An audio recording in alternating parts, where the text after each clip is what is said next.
Hi, Audrey. Hi, Joe. How are you? I'm wonderful. How are you today? I'm good, thank you. Great to meet you. Great to see you. Thanks. I appreciate you taking Yeah, the same time. here. So, before we get into Oklahoma, which has Yes. a Kansas City track on it, which is wonderful because that's where we're coming out of. Um, Oh, I was wondering. yeah. Yeah. Well, and you kind of have the theme back there. It looks like you got the clouds and the cow. Is that what that is? Yeah, it Yeah. is Clouds and the Cow, definitely. Okay, right on. Well, I mean, hey, I'm in Connecticut right now. I'm not in New York City at the moment, so. okay. Okay. Excellent. Well, before we get into your album, Oklahoma, I want to cover COVID. It really did a deal on everybody, especially musicians. How did you survive it, and how has it changed you now that we're kind of in this post-pandemic era? Um, I sort of hunkered down. I couldn't think in terms of the future. Um, I couldn't think in terms of performances. I couldn't think in terms of, even getting this album done. I sort of put it on hold during COVID, but I did decide that it was a time to like really learn new things. And so I kind of like I kind of sent myself back to school.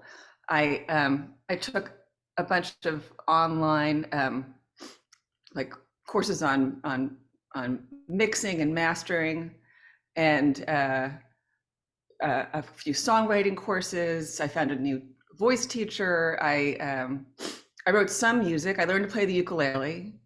I you know that kind of thing. Yeah. And in the beginning, my son moved back home with his girlfriend, and so I it was like it was actually a huge gift because I got this time with him that I never would have had otherwise.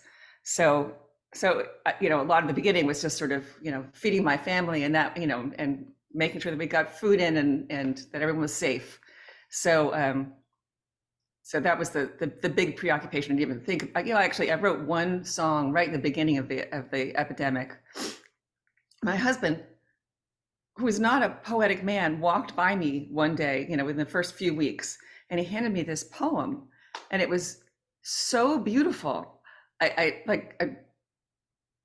so of course I immediately had to set it to music. So I did that. But Wonderful. yeah, that was sort of my like a cathartic moment when I was feeling all the stress, because being in New York City during the beginning of COVID was really terrifying. Yeah. Yeah. So talk to me about Oklahoma. How did this project come about? How does it feel, to kind of have it out now with the world opening up? Um, I well, I came about because I grew up in New York City, and my dad grew up just outside of the city, and like it's like, and my grandmother was very into culture, so it's three generations of people going to Broadway shows, um, all of the time. So I saw every musical that came out. My parents would take me to because they loved them, and they weren't as expensive as they are now. Yeah. and and we always had the soundtracks from everything. So we had soundtracks, going down back to the 40s, and that was one of the ways that I, spent my time in the world. As we remember it, long before social media, I used to spend hours with the record player, just putting on, one of those after another. So, I loved the musicals. I know, like I learned all of the standard repertoire that's based on Broadway musicals, as a kid, and and I don't know why, but somewhere around the age of 10, I fell in love with the musical Oklahoma. I think maybe I saw the movie. I don't know. But so when I had my birthday party, my 10th birthday, I think it was 10th. Yeah. I had my parents, I asked my parents if they could show Oklahoma to everybody for my birthday. And they did. So it's always been like a musical that I loved and that I've thought about, and that I've, and all the music from it is so gorgeous. And so when I was coming up with an idea for this next album, it actually started off as a little bit of a marketing concept, because I was trying to get myself booked in California, and people were saying in the clubs, they were saying, we really like her music, but we don't know whether, she's got enough of a draw out here. So I thought, okay, so my name's not the draw. Maybe the project has to be the draw. And then I thought, people do albums all the time, Rodgers and Hammerstein albums, they do, Cole Porter albums, but not everybody knows who these composers are. Everybody knows Oklahoma. And I wasn't even sure that it was doable actually at first, because there are a lot of songs that really don't, they're too involved in, driving plot and not sort of general enough to work as standards. But that was part of the challenge, and part of what made it fun was just figuring out if it was, if I could do it and be happy with the way things turned out. And I had a great partner in it. Yeah. Bruce Barth. Oh yeah. Yeah, Bruce is great. So let's dig a little bit into your history. You mentioned going to Broadway and growing up in New York. What got you into music? What was it that impelled you to become a musician? Oh, well, I mean, I was one of those kids that was singing all the time, and I was teaching my cousins songs when we were little, and my siblings, and so I was, I think, at any point in my life, if you asked me what I wanted to be, I would have said a singer. But I started taking piano lessons at a young age. I took them for about 10 years, and I played the cello for many, many years. And sang in every choir and chorus. So I kind of let it go when I got out of college, because I didn't really feel like I was good enough at any of those things. And I thought, okay, I'll be close to music. And I worked in the record business, and then I worked in advertising. But after my son was born, I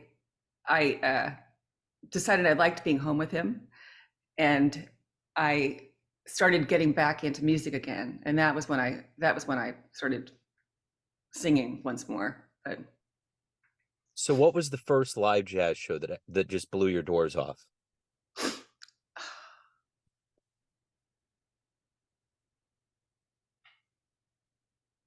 well, I used to, when I was in high school, go hear Dick Hyman.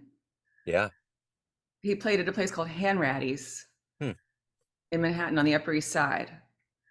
And he's he's a very traditional pianist, but that was kind of the right level for me at the time. So I used to go hear him, and also Bobby Short, who's not really a jazz performer, but he does that repertoire. Yeah.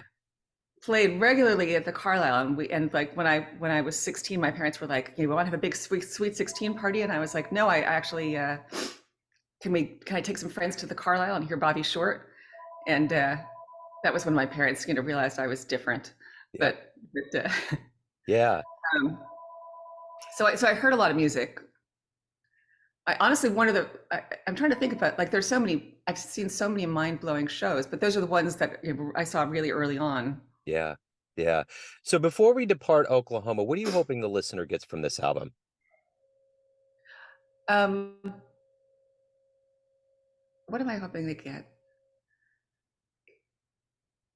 That's such a good question. Thank you.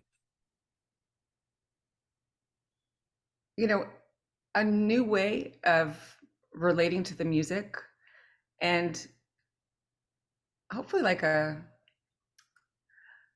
I did what I did was a lot of research before I did the recording, before we did the arrangements. I read Green Grow the Lilacs, which is the play that the Oklahoma musical is based on. And it's got music in it actually, but it's mostly Native American songs and then old traditional songs.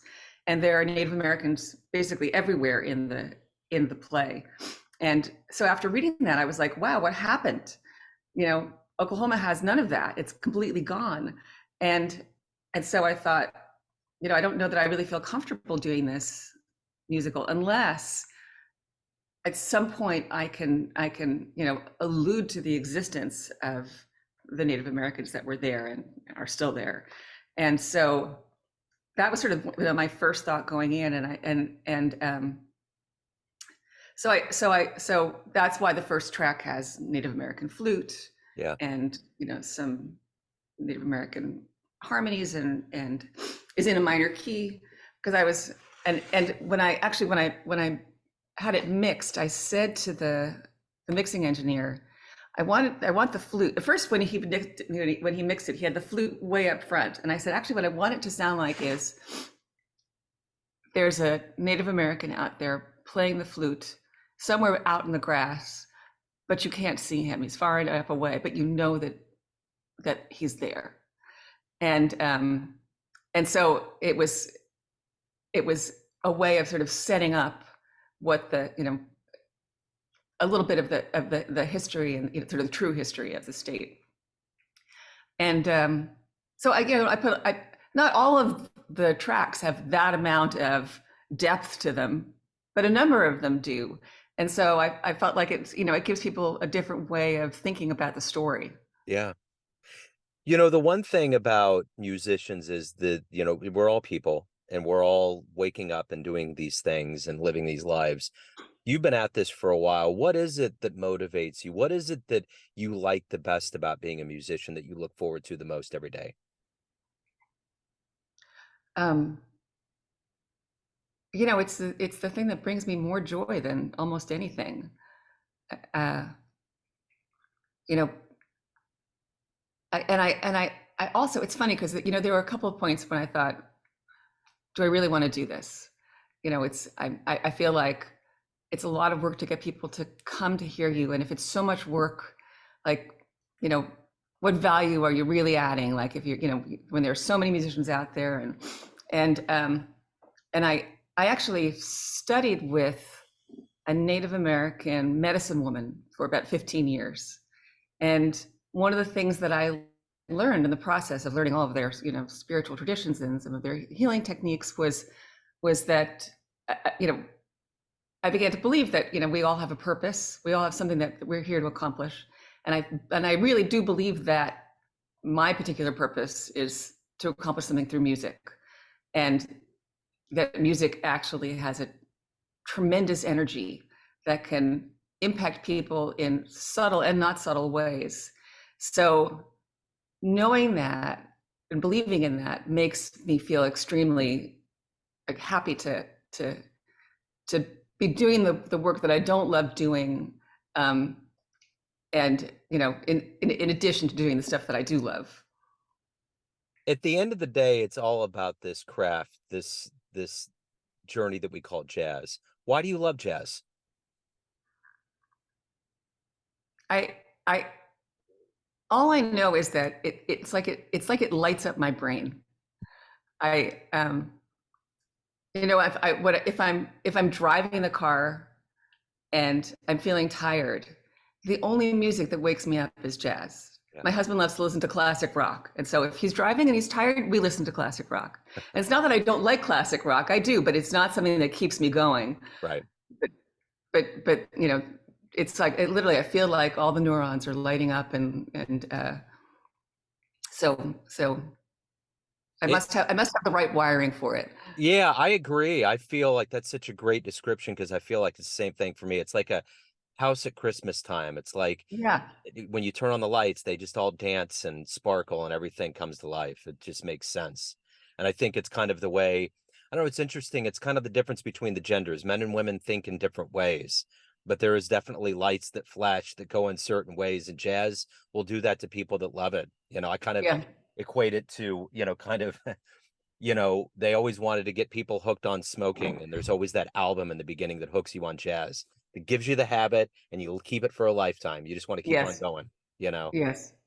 So, you talked about magnanimous shows that you have been to in your life, but let's say we get off the phone, time machine pulls up in front of your house, and you can get in that thing, the Jazz DeLorean, punch in the digits and go anywhere. Where are you going? Who are you going to see?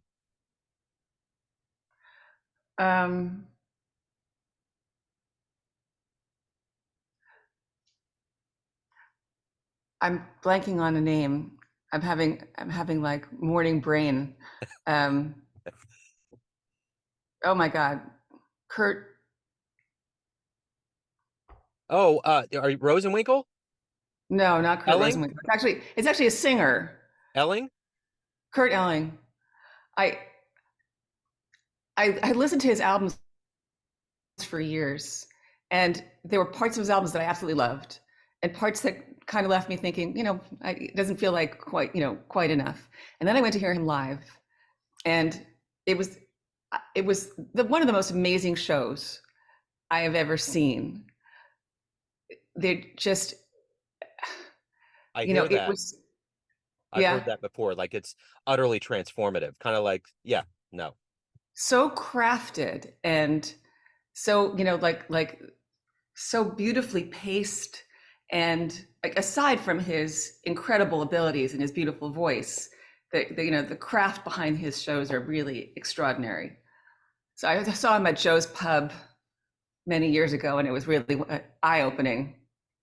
I hear that about Cecile McLaurin-Salvant, that she has this magic when you get in there that she just kind of Oh, sprinkles. interesting. I haven't seen her live yet. I have to do Yeah. that. Yeah, they say it's, you know, who was like that for me, and it's like it almost kind of reminds me of Kurt.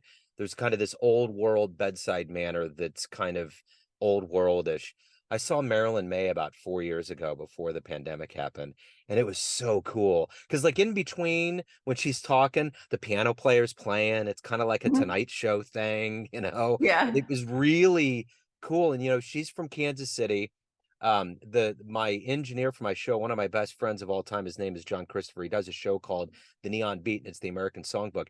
That's the first song he ever played on his show. So every time she comes up, he always has a new fact about her. Like, you know, when she was on Johnny Carson, he would jump up out of his chair and say, "That's how it's done." He always tells me that story. Oh my gosh. You know, I haven't seen her live, and you're the second person in just a matter of weeks to bring her up and say I have she's to go do amazing. that. She's a titan for sure.